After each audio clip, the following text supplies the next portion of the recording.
Sekalipun waktu mereka pergi dengan menyakiti dan merugikan dan lain sebagainya, tetapi ternyata kasih Tuhan Yesus itu tidak pernah berkesudahan, ya.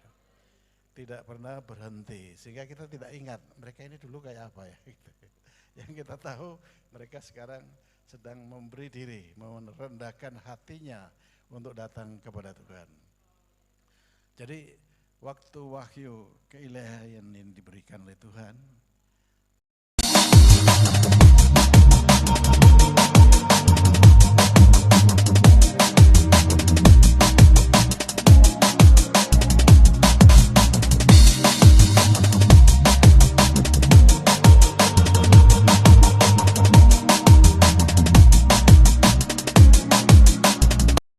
satu roh, Hikanos. Berdiri dulu saudaraku, kelihatannya kok masih ini ya. Tapi sekali lagi, salam satu roh, Hikanos. Ya, silakan duduk.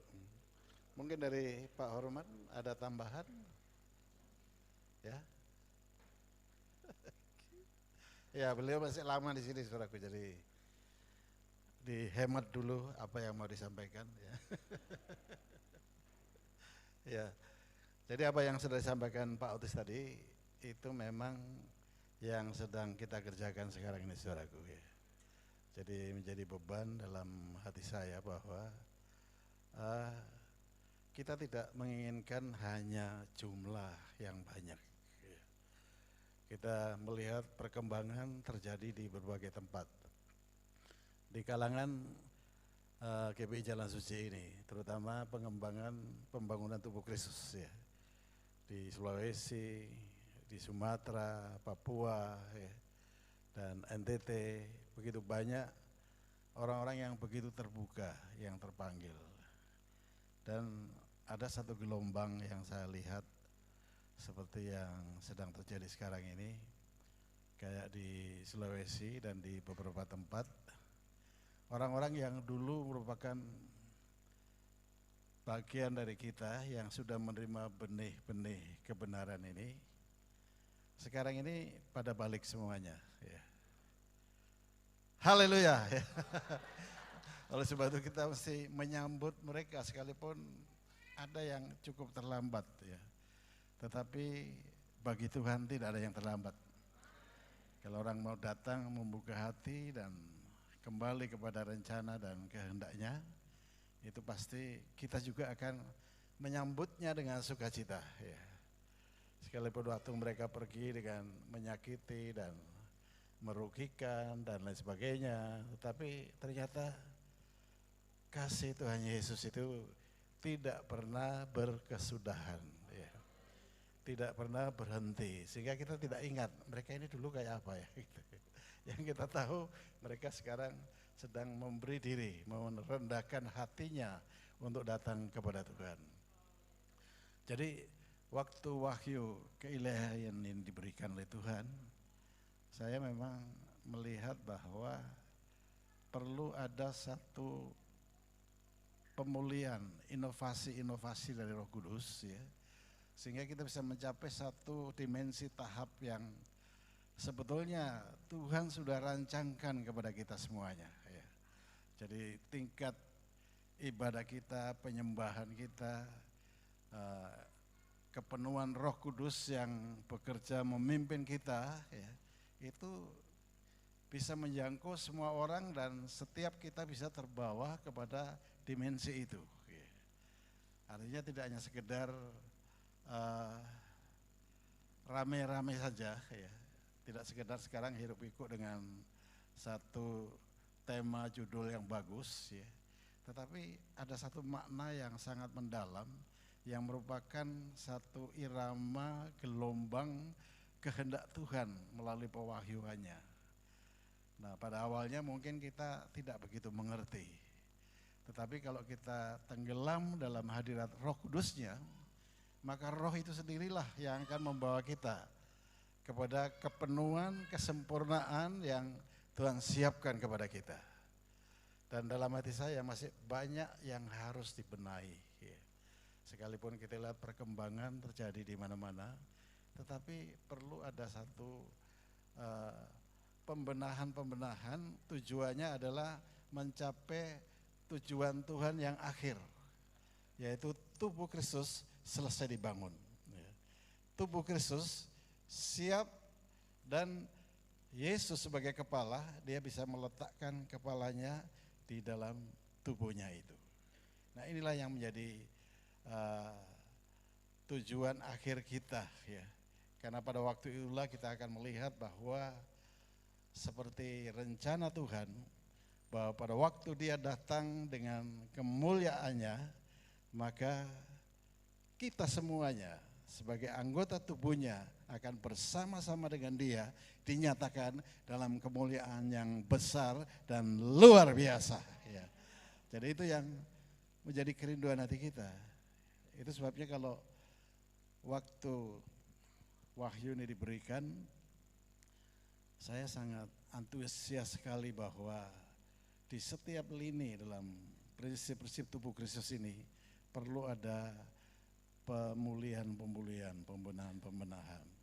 Itu sebabnya saya merasa bahwa marwah jalan suci yang sejak awal itu dimulai, ya, begitu rupa, itu harus dikembalikan 2 kali lipat.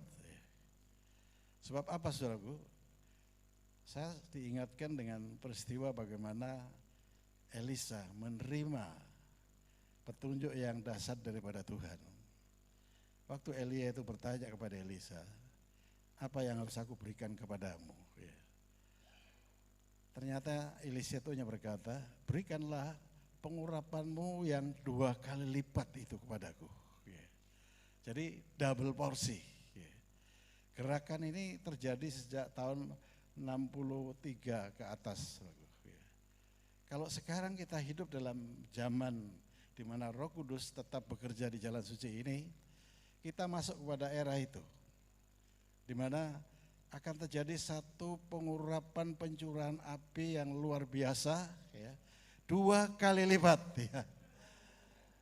Dan itu yang Tuhan mau lakukan, saudaraku, sehingga kita tidak kehilangan apa yang dari awal Tuhan sudah beri. Sudah puluhan tahun, ternyata saya melihat kita masih kekeh, ya, masih teguh berdiri di dalamnya, dan terlebih dengan adanya Ikanos ini. Ya. Jadi kalau kita pikir para pemimpin-pemimpin ini sudah mereka berkarya, bekerja dengan giat, ya, berjuang dengan giat, tapi kenapa mesti harus ada pencerahan lagi? Ya. Dan ini tepat waktunya dengan Hikanos yang tadi sudah diuraikan oleh Pak Otis, ya. Maksudnya supaya kelayakan kita ini diuji oleh Tuhan. Jadi bukan kita saling menguji, tidak, ya. Karena kelayakan itu bukan datang dari manusia, bukan dari pemimpin, bukan dari para pembina-pembina, tetapi kelayakan itu datang dari Tuhan sendiri. Ya. Beranikah peserta P3 ini mengatakan di hadapan Tuhan sama seperti Raja Daud, ujilah aku. Ya. Saudara mungkin sudah mencatat di dalam hati dan catatan hidup saudara, kita sudah mencapai hasil-hasil pelayanan yang kita anggap luar biasa. Ya. Tapi ada yang mungkin belum. Tapi sebagian sudah bisa menikmati itu. Tetapi sekali lagi saya berharap bahwa di P3 ini, ya, sudah berkata, ujilah aku.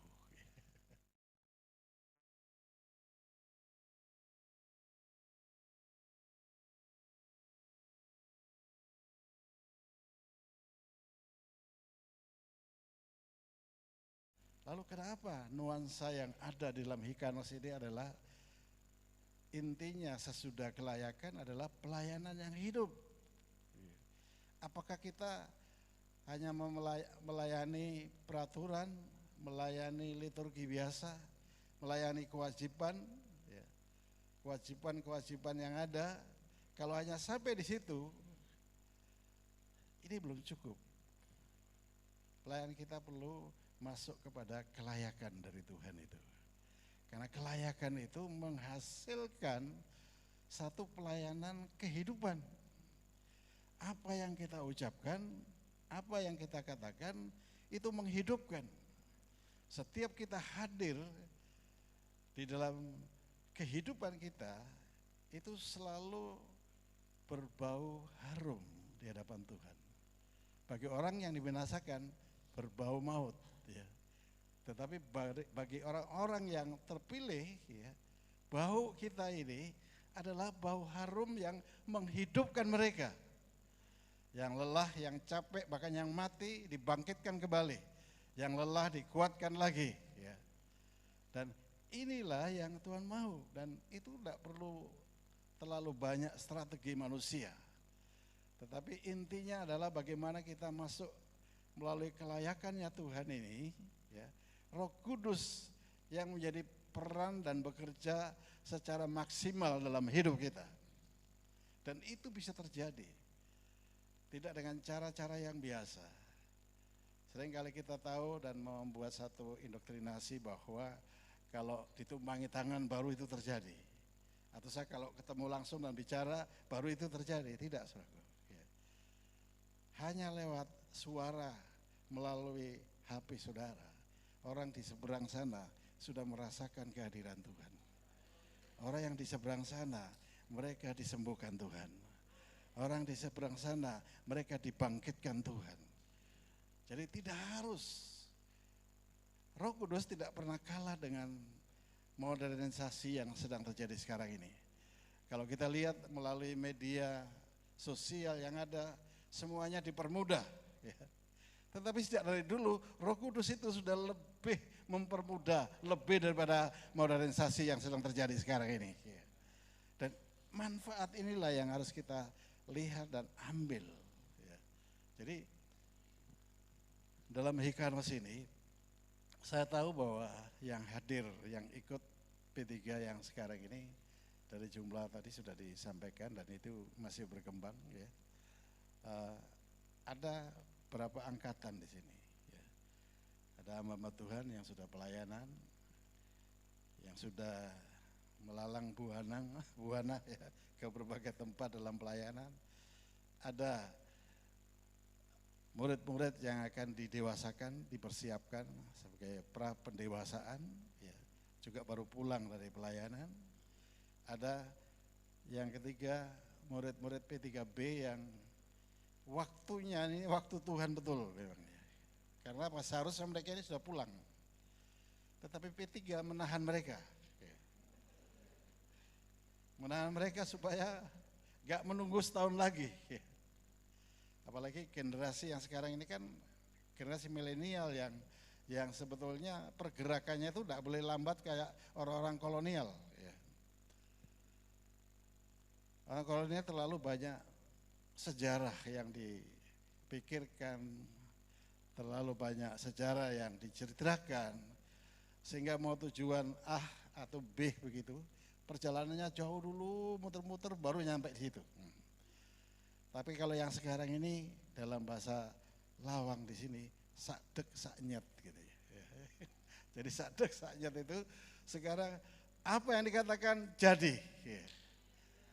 Apa yang diucapkan terjadi. Kamu sembuh ya. Enggak tunggu proses lagi. Ya. Sembuh. Ya. Luar biasa. Ya. Dan inilah yang perlu. Dan sekali lagi pengalaman-pengalaman itu luar biasa. Dan saya ingin menekankan sebelum nanti kita akan doakan para peserta ini. Pada waktu Tuhan suruh kalian untuk mengikuti P3 ini, datang dan buka hati. Lalu perhatikan ayat yang saya ingin sampaikan ini, yaitu dalam Filipi pasal yang kedua, ayat 5 sampai dengan 7. Singkat saja, Filipi pasal yang kedua, ayat 5 sampai dengan yang ke-7.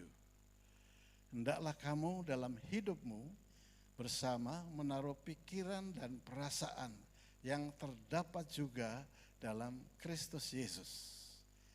ayat yang ke-6.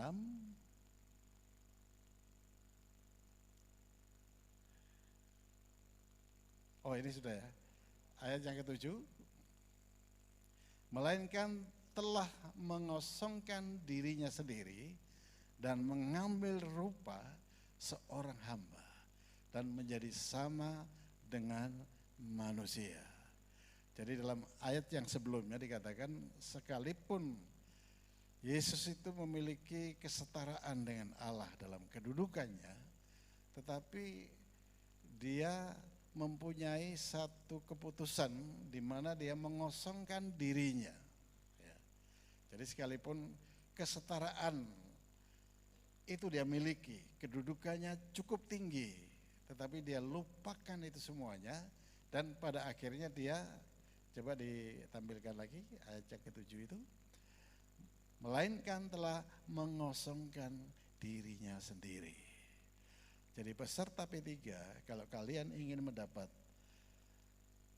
banyak dari Tuhan, kosongkan dirimu hari ini, mulai hari ini. Ya.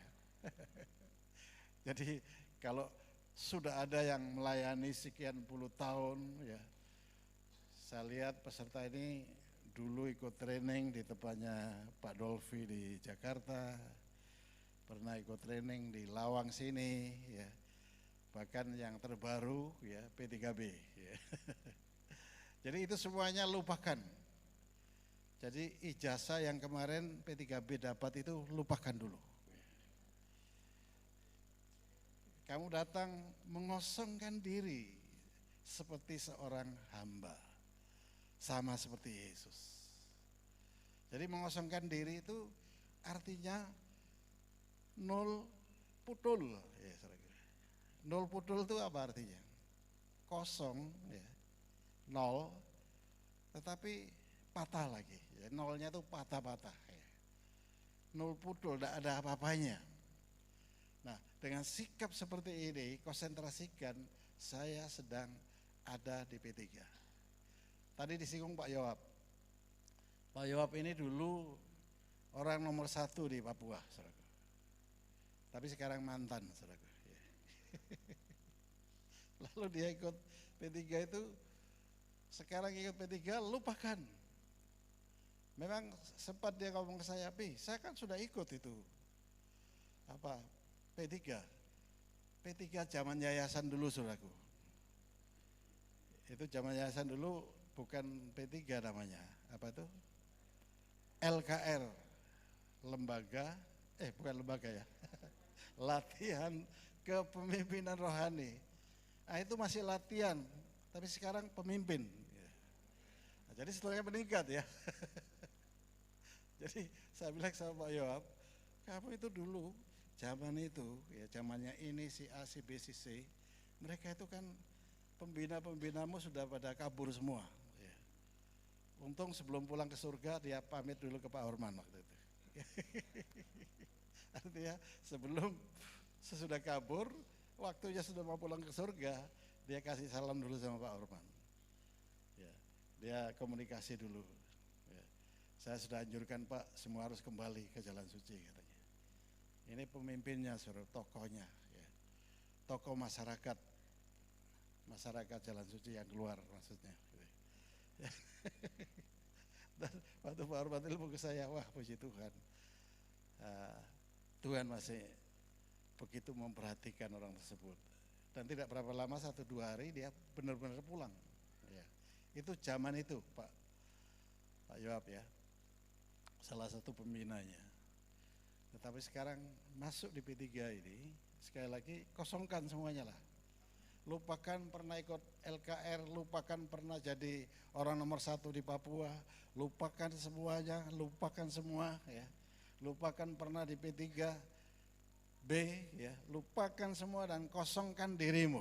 Ya. Kalau kita mengosongkan diri, Tuhan lihat kosong, maka dia akan isi penuh. Ya. Isi penuh sampai meluber, saudaraku. Ya. Selama 2 bulan diisi penuh sampai meluber. Ya. Jadi saya sudah pernah ikut training kepemimpinan, saya sudah pernah ikut ini, ikut itu. Ya. tapi sekarang ikut di P3. Jadi nanti waktu kita akan berdoa, saya berharap para peserta yang sudah hadir lebih dulu ini mengosongkan hati, mengosongkan pikiran, ya. Lupakan dirimu, ya. Jadi lupakan dirimu itu ya kita agak sedikit kehilangan pikiran, jiwa kita, ya. Artinya kosong, nggak tahu siapa kita ini. Ya. Tetapi waktu kita mengosongkan diri itulah Tuhan Yesus akan hadir untuk mengisi bejanamu sampai penuh. Ya. Kata kasar dan yang lain, penuh. Haleluya, luar biasa saudaraku. Ya. Jadi ini yang Tuhan mau saudaraku. Jadi ikuti semua apa yang, ini kalian harus bersyukur ya, karena salah satu materi yang akan ditambahkan di P3 ini, saya juga tidak mengerti kenapa pada waktu keputusan persidangan, P3 ini biasanya 1 bulan cukup, tapi kali ini ditambah 1 bulan, ya, 2 bulan. Jadi materi yang ada itu sebetulnya untuk 1 bulan, tapi Tuhan makin menunjukkan, untuk apa aku beritahu kamu tentang Hikanos.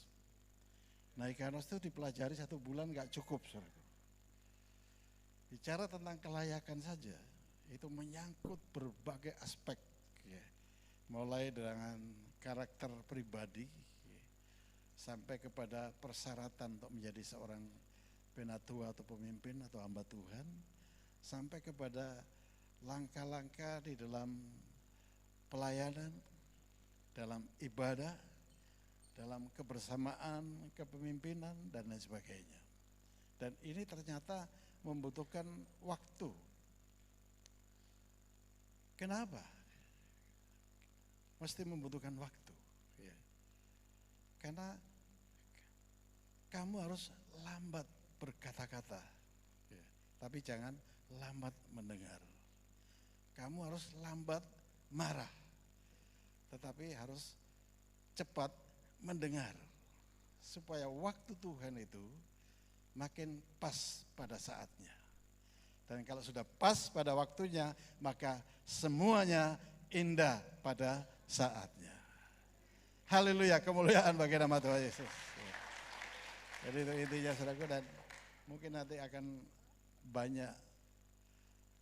Jadi kami itu khusus penambahan tentang Hikanos ini, bukan berarti kita sudah siapkan materinya begitu, tidak saudaraku. Kita semuanya bergantung bagaimana Roh Kudus akan membukakan hal itu. Karena ternyata sejak awal saya sendiri pada awalnya tidak mengerti.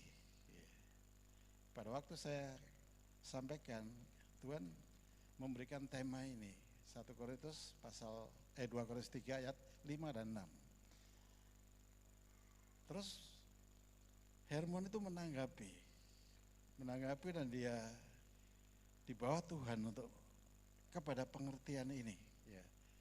Sampai dia mempelajari, menyelidiki tentang, menemukanlah kata ini dalam bahasa aslinya Hikanos itu. Dan Tuhan memberikan penjelasannya begitu rupa. Terus dia WA ke saya. Saya nggak mudeng sama sekali, saudara. Saya nggak mengerti.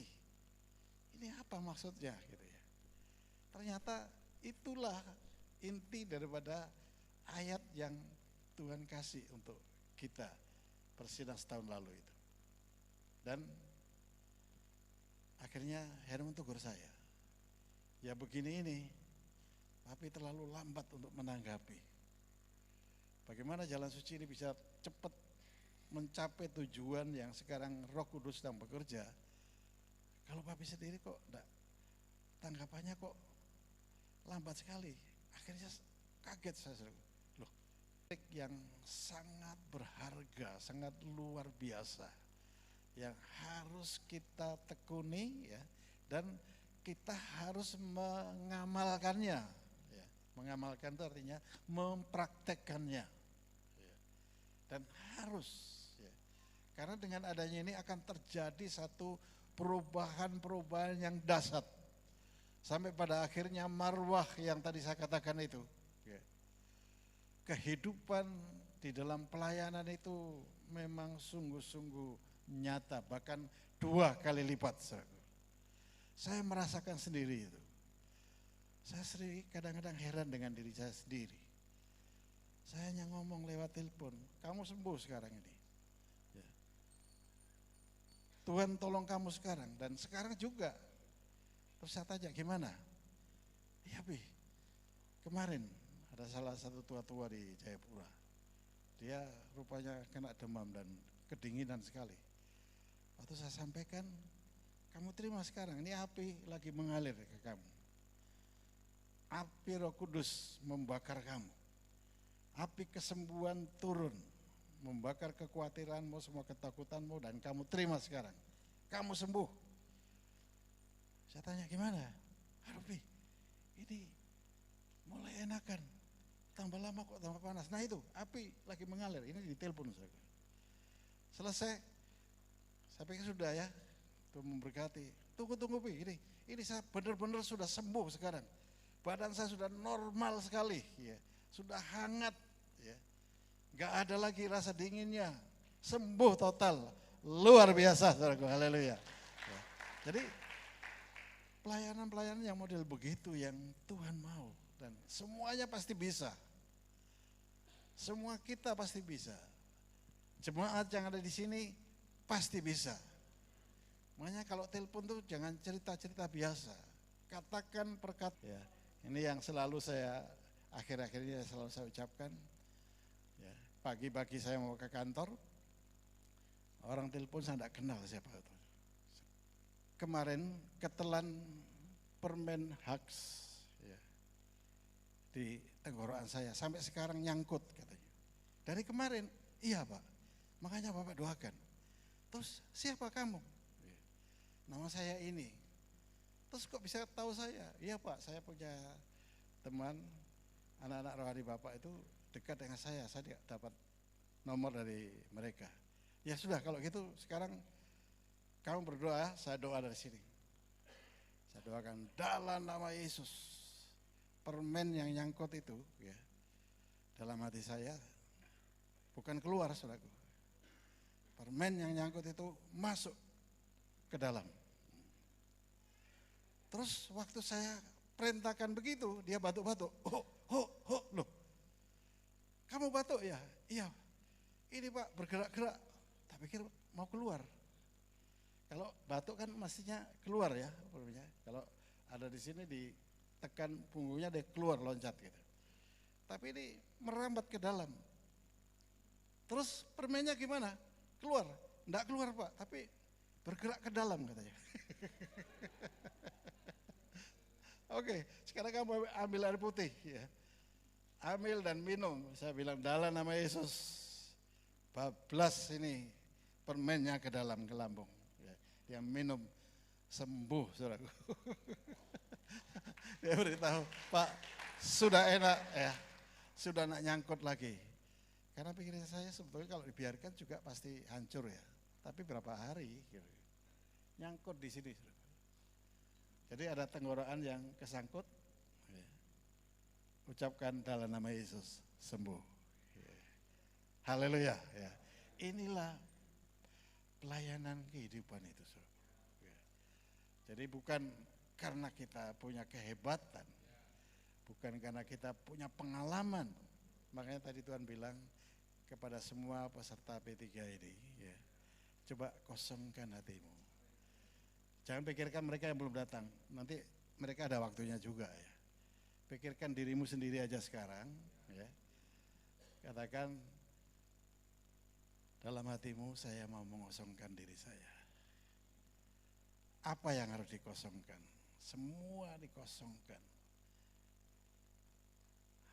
Harus memiliki pikiran yang sama dan perasaan yang sama seperti Tuhan Yesus.